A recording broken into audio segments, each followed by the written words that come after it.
Hey everybody, welcome back to Doc G's Reloading. Today I wanted to talk about the Kestrel KST1000 shot timer for those of us in the handgun sports. Um, Tell you what I like about it and what I didn't like about it. I used it at the range the other day. So you hit the power button here, and we know this is not an inexpensive timer, but well, here too, something it came with is comes with there's a screen cover here, just like on your iPad, except they're peelable. So if you get a scratch on it or whatever, you can just peel it off. There's two of mine here right now. You just reach underneath, peel it off, and you got a second one underneath. I did reach out to Kestrel. They don't have them on their website as replacements yet, but I got 2 packages of replacement ones, and there's 2 per package.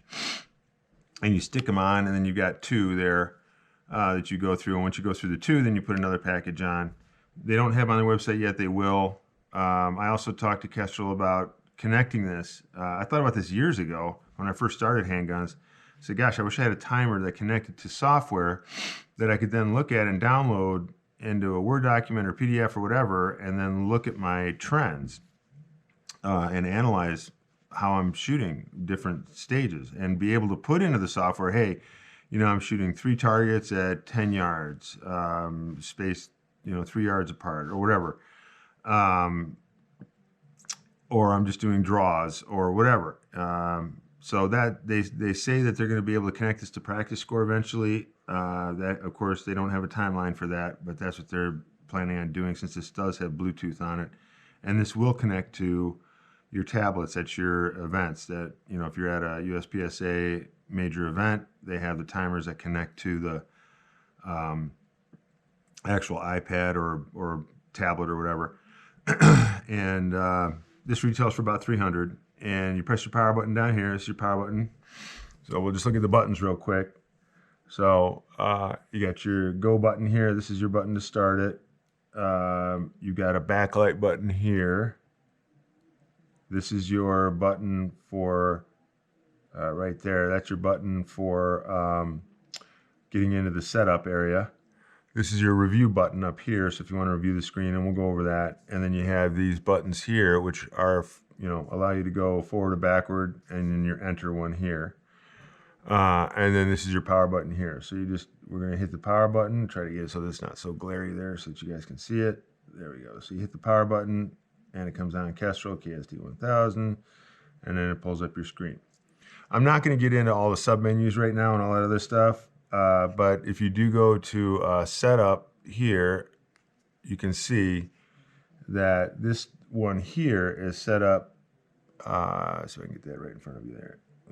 Get the glare off of it. Sorry guys, it's hard to get the glare off there.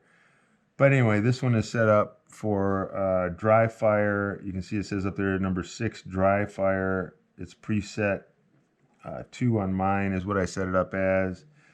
I've set up a 1.5 second par time because I'm doing mag changes with that one at this particular time. And you can set up all those, you set it all up all differently.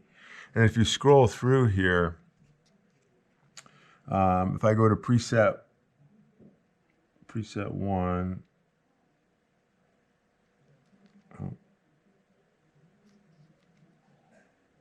yeah, there's preset 1. So this is the one I used at the range the other day, and it's set for pistol. You can see it says there, sensitivity is set for number 2 pistol. And you can scroll through there, and it even has suppress 22. So you can even have a suppress 22. It'll pick it up with the sensitivity.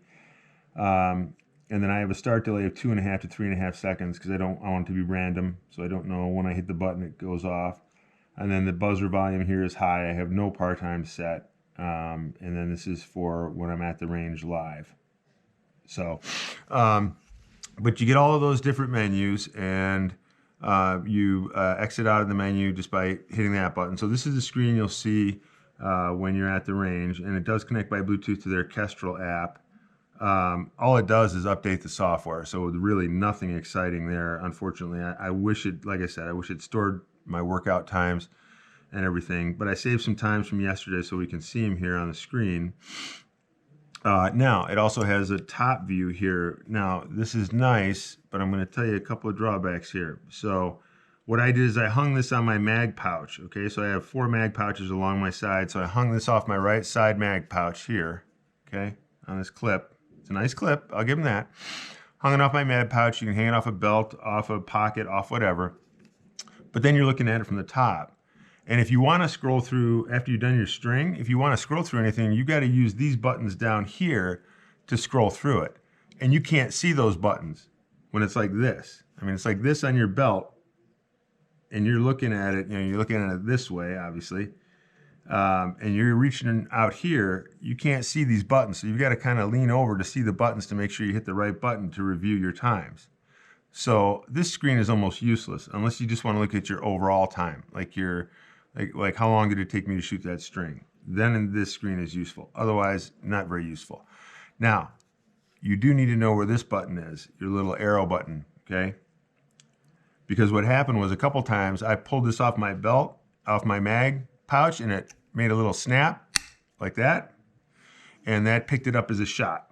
So that's not good. And you can't really set the sensitivity any different. So what you have to do is when you're done with the string, if you want to pull it off and review it, you've got to reach down and hit this button here, and then this will mute it. So, you know, let's hit a go thing here, watch. So we'll hit go, it'll count down, you won't see that, and then it goes off, and then you need to hit mute here. See how it says mute, and then it says listening? So you got to reach over here and hit mute if you're going to hear, if you don't want to have any other shots picked up when you take this off, if it accidentally snaps like that, because it will pick up a shot like that. It's on mute right now, but it will pick up a shot, and I did not like that. So hopefully they figure out a way to change that. And the sensitivity is set to pistol, so there's nothing really you can do about it. I guess you could set it to rifle. I don't know, but anyway, you shouldn't have to worry about that. Not for this price. Anyway, you hit review here, and then this will take you through your screens. Now, it is nice that you got all your screens there. So I did 21 strings that I recorded, or 20 strings I recorded. And then to review those strings, you can just go back here, backwards. Is that backwards? No, you gotta go backwards. Here. Let's see if that works. Yeah, there you go. So you can go backwards through your strings all the way down to the first string. But see, there are some of these that it picked up. So we'll go forward to a couple strings. Go forward. Oh no, right. Yeah, so right here down on this string. Let's pull that in the center. Oh no, that's string 1. Okay, so string 1, you can see I've got times at the bottom there. And those were not shots. Those were me pulling it off my belt and it making a clicking sound. So you're either gonna have to know to not to ignore that or whatever, but if you hit this mute button, so after you shoot a string, you gotta kind of reach over, hit this mute button, pull it off your belt, and then review your shot string if you want to, which is the easiest way to do it. Then you slap it back on your belt and then you keep going. It is nice that it does keep track this way. But, you know, it kind of is what it is. You can also hit delete all of these. So by hitting this arrow button here, it says clear, and it'll ask you if you want to clear all your strings. So you hit clear, and it'll say, you know, clear all your strings, yes or no. And then you can clear them all. I'm not going to clear them all right now, but so you hit this to get out of it. Yeah. So the strings are still there. And like I said, you can go through them. You know, and it holds, I think, 100 strings or 99 strings or something like that. But yeah, you can see at the bottom there's some times, those were the clicking of the belt when I pulled it off my belt. So you got to kind of reach down here and hit this mute button if you want to stop at a certain, so it's just something you got to get used to, you know. I didn't have to do that with my other timers. My other timers weren't as nice as this, did not have as nice of a screen as this, did not have the ability to review like this one does. It also has a lock on the bottom, so it has a place for a lanyard there if you want to put a lanyard on it. I don't know why you'd want to put a lanyard on the bottom, but you know, whatever. This has got a spring-loaded magazine thing here, or I'm sorry, spring-loaded battery compartment. So you have to kind of push and hold it here. So it is a two-hand job. You got to push and hold this here, and then pry this up with the screwdriver to pop off the battery compartment on the back. So the battery compartment is 2 of the 123s batteries, the CR123s. But yeah, you got to hold this, since it's spring loaded, you got to hold it to the side and then get underneath there with you can't do it with a thumbnail. I mean, unless you have gigantic, thick thumbnails, you got to use a little screwdriver to pop that out. It is kind of water resistant, so it does have a nice O-ring around it. But yeah, I mean, really when I was at the range, all I used this for was to see what my total time was on the string. So I could see if I shot it in, 2.5 seconds or 3.5 seconds or however many seconds I shot that string in. But then I kind of, after every string, I had to remember to reach down and hit this button here. And again, you're doing it blind. You can't really see it when it's on your belt. And if you snap it off your belt and you get that little click, you're going to hear a shot sound. So let me do this real quick. I'm going to exit out of this and we'll go to this, and I'm going to put it on just softer sounding, my dry fire sound, so that it's not as loud. But yeah, so you can hit, go, and it'll be quieter. Nice little quiet sound there. And then that was the par sound. And then, anything like that, like I said, there you go. Shows up as a shot, 5.5 and 6.9 shows up as shots. And it did that in the other shot mode too. Now I know this is in dry fire mode, so it is set up at a greater sensitivity. But for this one, any kind of tap on this thing in dry fire mode. In dry fire mode, you better have it on a table sitting there and not touch it. And then you can hit mute and that's fine. And then it goes on mute. It says mute there. You can put it on mute and then you're okay. It's not going to pick up anything. But the problem was that, even when it was on the mode of, so you have 5 presets that you can select from. Preset 1 for me is what I use when I'm at the range. So it's on high buzzer volume. Preset 2 for me, I set up as dry fire with a low buzzer volume and a par time. Preset 3 is a pistol, and that would be, preset 3 is if we were at a shooting competition and I needed to use this. There's no delay, so when you hit the go button, it goes out, it beeps right away. Preset 4 for me is suppressed with a random time start, and preset 5 for me is suppressed 22 long rifle with no delay. I just kind of set them up that way just to see how it's going to work. But those are my 5 presets on it, and it comes with a good booklet on how to use everything. But again, the top is not really that helpful. And you can't, like I said, so here, you can scroll through, like on this top one here. So you can scroll through them, get it so it's not so glary, sorry. But here, you can scroll through them, but see, it shows you the scroll through and the shot time, but you've got, like I said, you got to reach around and hit that button.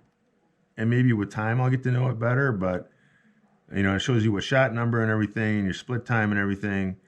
But really, for me, I just use that as my time. I reached around and hit the mute button. I got to get used to doing that. And then I would snap it off my belt, and then I'd hit review here, and then I'd review the string, there. It'd be nice if you could print this out on a piece of paper. It would be nice, because this is small writing. So, it is a little difficult to see.